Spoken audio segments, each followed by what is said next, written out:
Welcome back to the Wondered Bliss Podcast. I'm your host, Kevin Faulkner. I'm an artist, poet, and a recovering fool who's made damn near every mistake that I could. And I want to do better. I want to live a happy, fulfilled life, and I want to try to help other people do the same thing. Because, it makes it all worth it, right? But it's hard sometimes. Life is fucking tough sometimes. Maybe all the time. But there's a lot of joy to be had. And sometimes you just need to learn how to view your life in order to be happy within it. Sometimes you need to change some things and do things differently, avoid certain people and circumstances, but most of the time it comes down to how you view it. And I've learned some of how to do that. I still struggle with it from time to time, but I'm getting better. And if I can help you see it too, I've lived a good life. So I'm going through my book, What Struggle Brings. It's a book of my art and poetry, some prose as well. And it's a book I didn't really intend to write. I just started to write poetry to get my feelings out of my fucking head and onto paper, to help me organize it, because it was driving me into the pits of hell, and I'll tell you that straight up. And it helped a lot just to get it out, just to structure and organize my thoughts so I knew what the fuck I was even thinking. Because when you're in the thick of it, depression, anxiety, whatever the fuck is happening to you, it all just starts swirling. One thing to the next, to the next, to the next, if you're anything like me at least. And all of a sudden you've been stressed all day about any number of things, and you don't even know what needs to be confronted, what needs to be changed or fixed, what actually is bothering you. Because if you're bothered by one thing, everything bothers you. If you're pissed off about everything. But most things aren't that bad. But they can be if your mind's not right. So yeah, writing helped me a lot. I decided to publish it to try to help other people too. Because a lot of times we just need permission to do a thing, to even confront our problems. A lot of times we just try to bury it, to try to pretend it's not even there. We don't want to feel like the odd one out, but fucking everybody's struggling.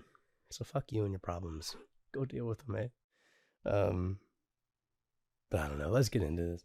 This next poem here, it is one of the heavier ones. We're going through the dark section of the book first, so that's where the meat of the sadness was. And this one, it's pretty fucking sad. But I got a few points to make, a few things that I think, if you're feeling similarly, maybe it might help you. I don't know, I don't really prepare for these. Maybe I should, fuck, who cares? But let's get into it here. This one, it's called Swinging. And maybe you might resonate. Let me read it to you. There are days I want to die. And there are days I want to cry out with pure laughter because I'm overjoyed. But the balance, I just can't get right. I'm swinging back and forth. I'm fucking tired but can't sleep at night. Because I don't want to dream. Because it reminds me of the pretty things and how they're ripped away in just a second. And how that second breaks a lifetime, then cuts the lifeline to your mental health and slowly lets you suffocate under the weight of your own suffering. But for me, it's just the waiting. I can't take it. So just take me now and end it all. I'm barely breathing as it is, so go ahead, let me fall. Let me shatter what you know of me. Let my habits drain the energy that makes the blood pump through my veins, that keeps me barely hanging on. It makes me lie, saying I'm sane, saying I'm strong enough to suffer this. This trick for my own brain that makes me see the world for what it is, or what it's not. They seem the same, because the scene is captured raw. then filters down to pride and shame, the jagged essence of my selfishness that clots and keeps my blood unfallen rain, bringing life to nothing, while preserving the mental strain that is taxing on my systems, further splintering my frame, while it slithers through my consciousness and eats away at everything I know and love. My future's dim, my present's dark.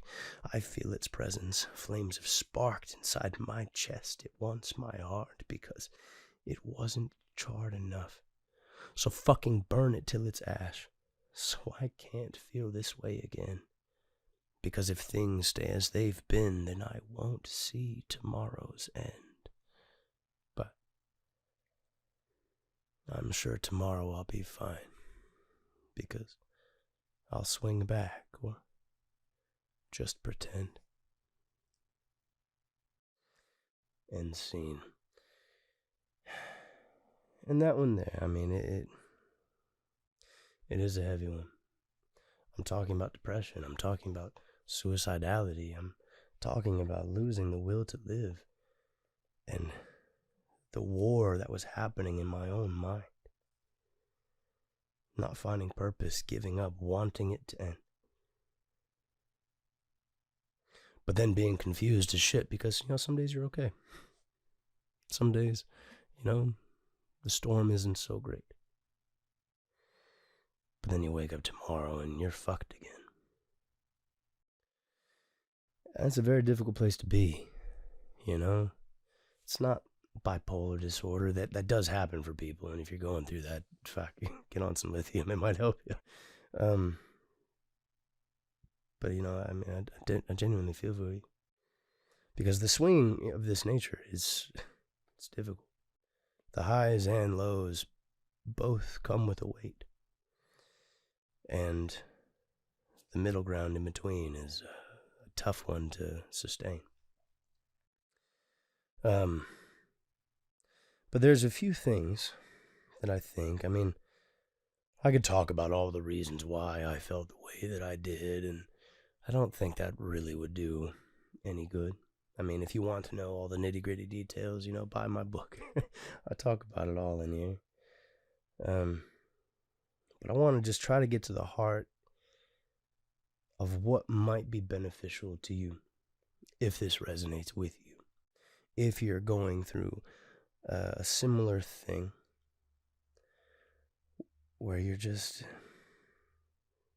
not seeing the joy of life.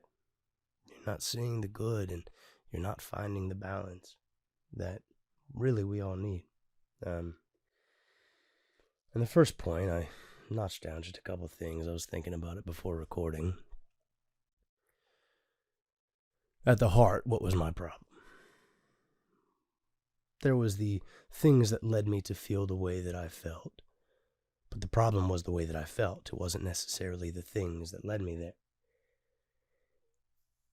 And a lot of it, when you're depressed, when you're fucked up about these things, and you find some distance from the event, you end up kind of just being fucked up about the fact that you're fucked up about it.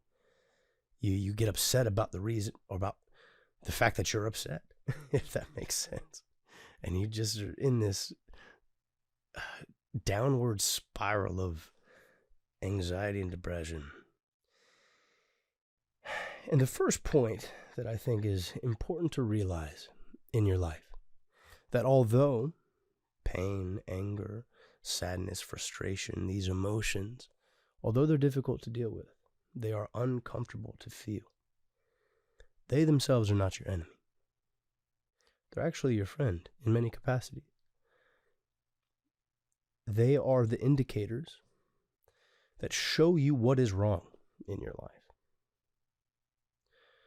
If you didn't feel pain, let's say physical pain, if you didn't feel physical pain, you would touch a hot stove and just continue to degrade and burn your flesh away until you didn't have a hand anymore, and then an arm, and then you would just die.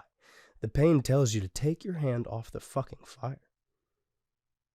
Get away from this.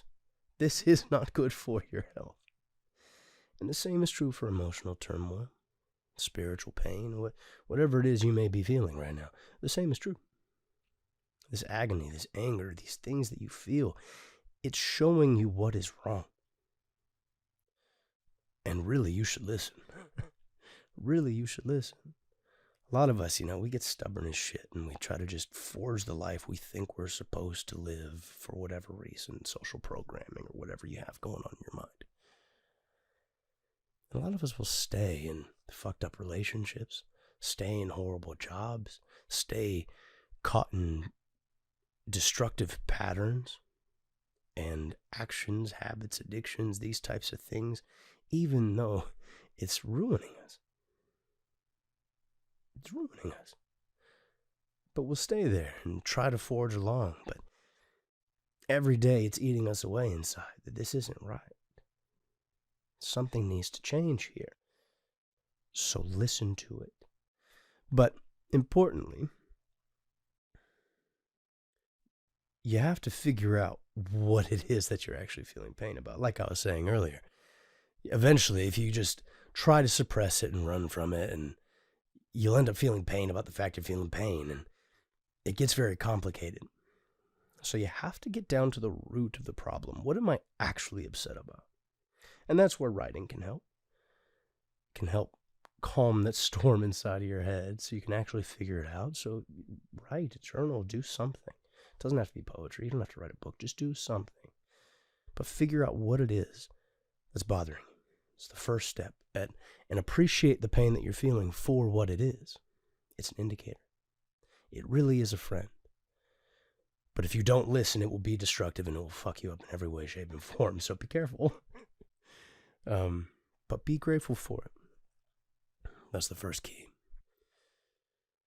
The second key, something that I do think is hugely important and was one of my massive issues, was I was atheist as hell for like a decade. And obstinately so. I was very opposed to religion, opposed to God, opposed to all of it. I was looking for every answer and reason for life, but avoiding any sort of that idea. I was raised very religious. Very stern religion. Very clear-cut ideas about what life is, what God is, what your relationship to it is, and all of those things. And I fell away for very good reasons. The religion wasn't true. It flew in the face of many factual evidence, scientific discoveries, truths about this life, and it was trying to tell me a different story. And then there was illogical things and fantasies wrapped up in that too, but that's a different story. But I fell away, and I cast the entire idea of God into the same category as I did with, the gods of ancient Greece and Rome and just all of these ancient ideas that everybody else is atheist too, I may say. There are very few practicing pagans, these ancient Roman gods living on whatever the fuck mountain. Or we know that the sun is the sun, We know that Mars is not a warring deity out in space. It's a fucking planet, okay? We know these things. So we cast those ideas away. But then we believe these other ones that are still ancient as fuck. It's kind of curious. However, those explanations of life may not be true. But that doesn't negate the fact that there is more to this life than just this physical plane. There is more to this life than what we can see and measure with our tools. We've made many scientific discoveries as a people, but we know very little about what is actually happening. And there is an interdimensionality to this universe that we cannot even fathom. We know there are higher dimensions of reality. What are they, though? How do you measure it? How do you measure a 5th, 6th, 7th dimensional experience with 3-dimensional tools? It's impossible. We know it's there. Mathematically, it all checks out. It's there. What is it? I don't know. Well, these days I'm open to admitting that is likely what the spiritual plane of existence is. The energy that makes us up. There is a soul, if that's what you want to call it. The source of life, this thing that is you right now, manifested as a physical being, is more than just this. There is a consciousness to this thing, this life, this universe, that we have not even begun to understand. And I personally believe that thing, the universe itself, everything that we can't explain in this, is what God is. It is what spirit is. It is what all of this is, all wrapped up into it. And that's a whole other discussion, something that I could take fucking hours to talk about because I've thought about it for fucking ever, and I'm still not done. There are still unanswerable questions, and, it makes it exciting, but it's also frustrating as fuck. However, I do know with absolute faith now that there is something there. God, in whatever form God is real. It's likely nothing like the ancient stories. So, if you're struggling with that idea, cast those ideas out. But spirit is real. There's more to this. I've started to meditate. I started to do a bunch of breath work. I've been in it for years now, and there's no doubt in me anymore. The spirit is real, and I was an obstinate atheist. Took me a long time to fully come to grips with that idea. Admit that I was wrong. I was right about what I was right about. My conclusion was off entirely. Those stories may not be true exactly. But there is purpose to this life. The nihilism that I was experiencing, it's not worth going down those rabbit holes in your mind, because there is purpose to this life. Of course there is. So much fucking effort has been put into creating this life and acting it out every single day through each and every one of us in every infinite way that it acts and behaves. There is purpose to this life. So if you're struggling, feeling purposelessness, if you're struggling and you don't have a relationship with God, with the universe, with spirit, I would say look again. Look again and keep looking until you find it. I'm not going to tell you which faith to go pursue or what exactly to do, because I don't have all of the answers. I don't think anybody does. But what I would say, because it's changed everything for me, is to look, to ask. I'd recommend maybe some breath work and meditation. That really helps slow the mind down so that you can listen, so that you can hear. And I would just say, go at it with an open mind. It took me months of dedicated breath work and meditation before I really started to kind of tap into whatever is there. And I've been in good habits and practice with it, and then I've fallen out of it. It's been all over the place, but it's true. It's real. There is purpose for you. There's purpose for every event that you're going through. It's there.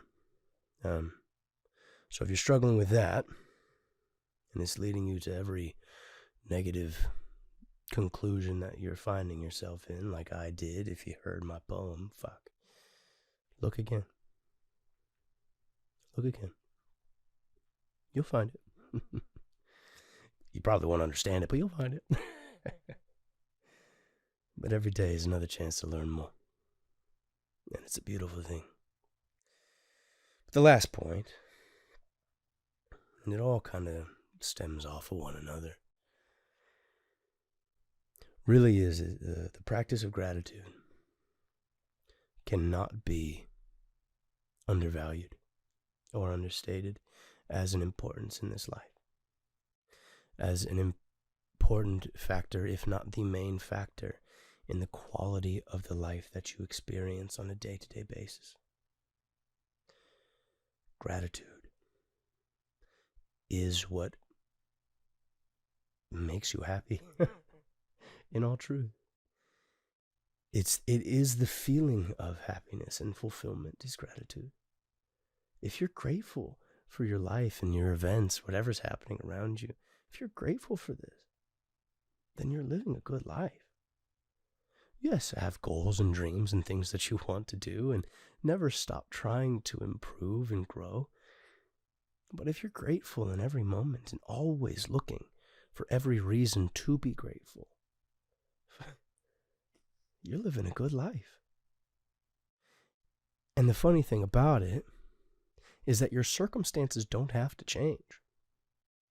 Nothing actually has to change in your life at all for the quality of that experience to be entirely different.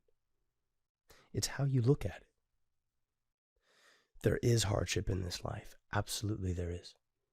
Absolutely there is. There is no doubt about it. And there is no underplaying it either. Yes, it's hard. There is heartbreak. There is physical pain. There is illness. There is disease. There is death. There is everything that you could struggle with. And you will. However, that's also kind of the point in some way.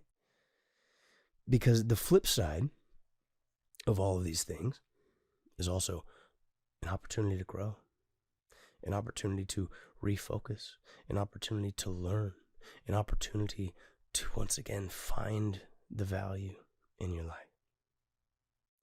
The example that I had written down in my little notes, if I can remember it, I was talking about heartbreak specifically because that's something that everybody's going to feel, and it's tragic. When you have your heart trashed and stepped on, you feel worthless. Someone walks out of your life, you feel like you're not worth a damn thing. And it hurts like a motherfucker. Or if you walk out of someone's life and you know you hurt them, you're carrying the weight of their heartbreak. You may try to avoid it, but you are.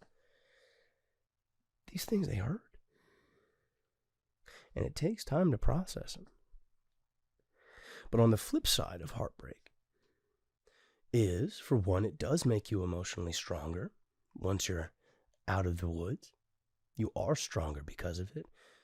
But even more importantly, when you know how bad it can hurt to lose love,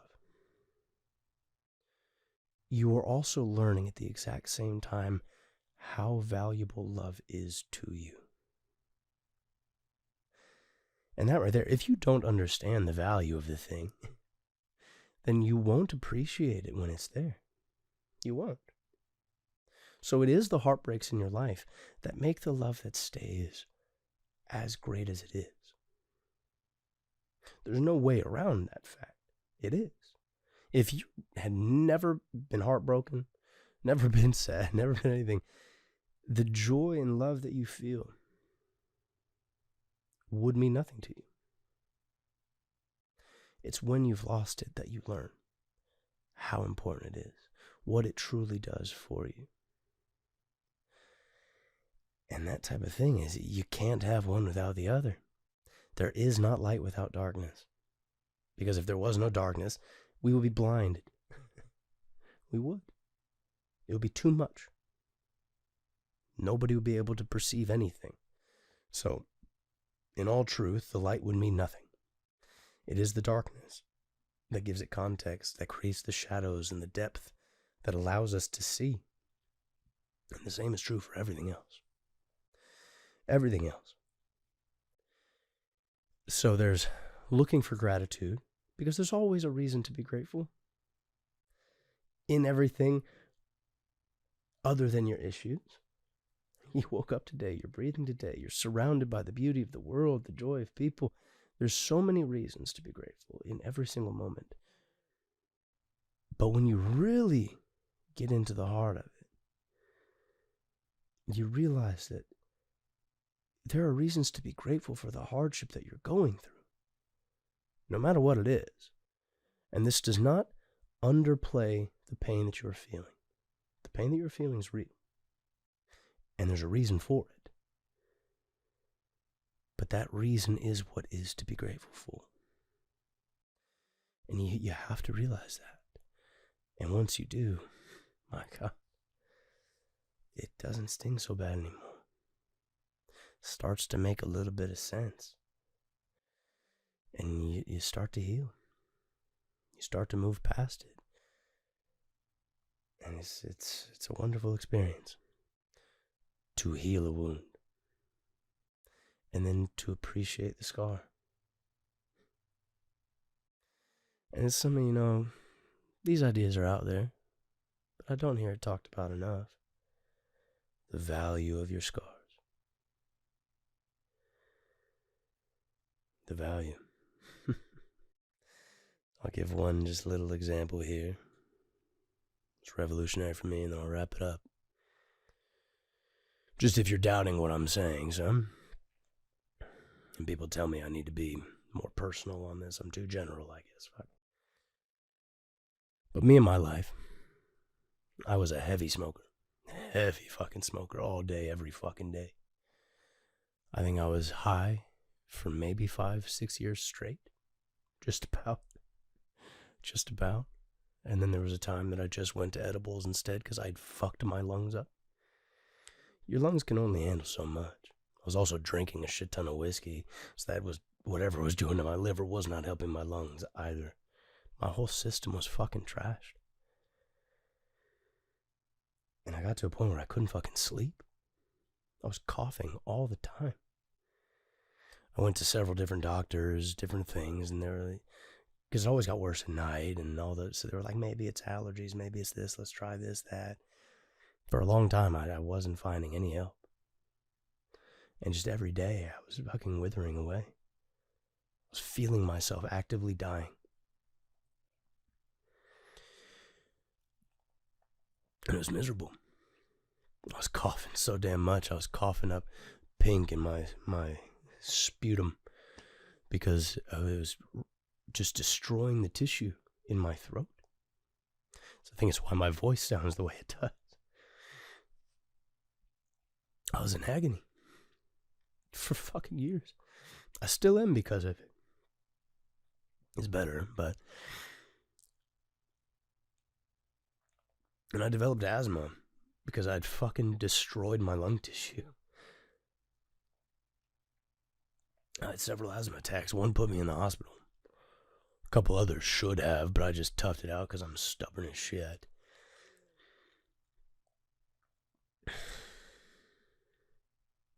But that beat me down. God, I can't tell you how bad that beat me down. But what's funny is for years I still smoked. I still smoked. Because I couldn't sleep without it. I couldn't deal with the anxiety in my mind without it. I was addicted as fuck to it. And I still hadn't learned these lessons. I still didn't see the value in my life. My reason for being. I hadn't done the work. And it was my method of escape, but it was killing me. And I'm stubborn as fuck, so it took those years of misery to get me to ask different questions, to make me rethink my stubborn assertions. But I was right about these things.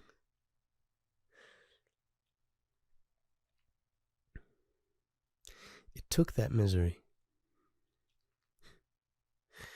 for me to find God. For me to fucking look. It took agony. True agony.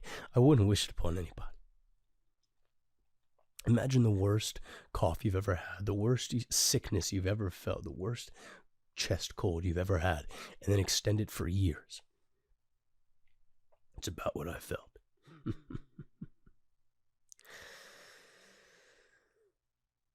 I wouldn't wish it on anybody. Unless they're like me, and it is the thing that will get them to change their fucking life. To realize that, maybe I'm not quite as wise as I think I am. If I'm actively destroying myself daily. If I'm so stubborn that I won't even fucking pray anymore to ask if God is there. To see if God is there, because, I did a lot and I didn't quite get the answers I was looking for. But I wasn't wise enough to say, maybe I'm asking the wrong questions. I wanted proof that the church was true. No surprise, I didn't fucking get it. But I wasn't connecting just to see if God was real, if spirit was there. I wasn't just trying to know life. And truly, with how stubborn I can tend to be, nothing else would have gotten me there. And I know this because nothing else ever did. It was that. And I could curse God, and I have plenty of times about it. In the middle of a coughing fit in the middle of the night, can't fucking sleep.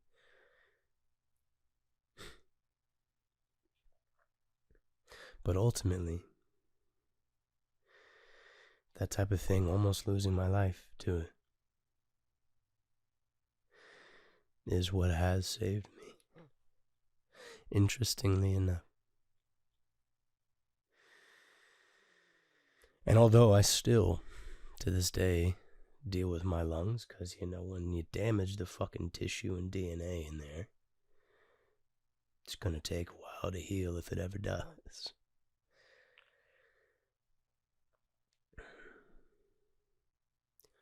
But it's helped me see the value of this life. It's helped me appreciate the breaths that I do have.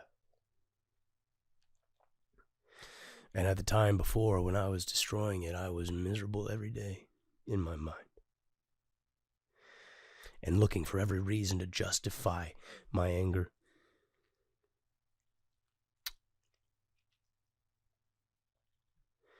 Never looking for the good. And it was around me all the fucking time. No less than I have now. Just now I see it.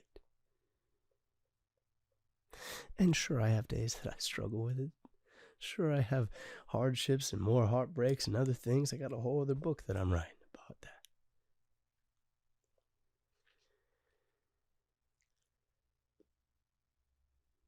But now I know to look. And when I find myself in similar patterns again, you just gotta slow it down. And ask a different question. How is this good for me? Is the one that I like to ask. How is this good for me? And if you ask that and you really sit and think about it, no matter what it is in your life, you'll find it. You'll find it. And sometimes it is just, it's making me stronger. And good? That's good. But that's what I have for now. I don't even know how long this episode's been, but I'll tune back in soon. Hopefully this did something for you. I pray that it does. If the poem resonated with you, if anything that I've said resonates with you, and you maybe want to support me, I'd appreciate it. Please do. Get a copy of my book, What Struggle Brings. I'll put a link down in the descriptions. If you Google the title, you can find it everywhere if you don't like clicking links. What Struggle Brings by Kevin Faulkner. You'll find it. I spent a lot of time putting all this together. and some of my thoughts are a little more coherent when I sit and write. Speaking can be a little rambly. I'm pretty sure I have ADD, but that's okay. But I did. I put my whole heart and soul into this thing, trying to hopefully make a difference for somebody who reads it. And people who have read it and have told me, they say that it has, at least to some degree. God, that makes me happy. Makes me feel like it was worth it all, But until next time. Peace.